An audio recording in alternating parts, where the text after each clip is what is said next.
Hello, magandang gabi po sa bawat isa.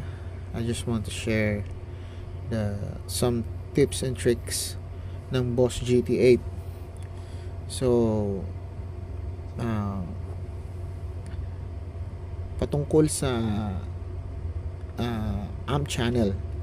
So, instead na gamitin ko tong control switch, ang ginagawa ko, dito na ako mismo nag-change ng channel ng amplifier.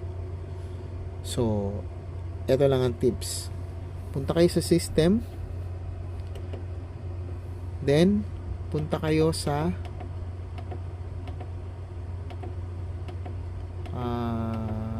yan. Number pedal switch. Ito yon. Yan. Ngayon, ang gawin nyo, ilagay nyo amp channel select. Okay?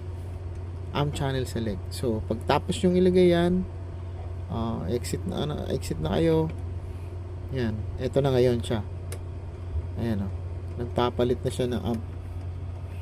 Doon ako mismo nagpapalit. So, itong control ko, magagamit ko pa sa iba pang mga effects na gusto kong pwede kong i-open. Halimbawa, ayan, i-open ko ngayon, chorus.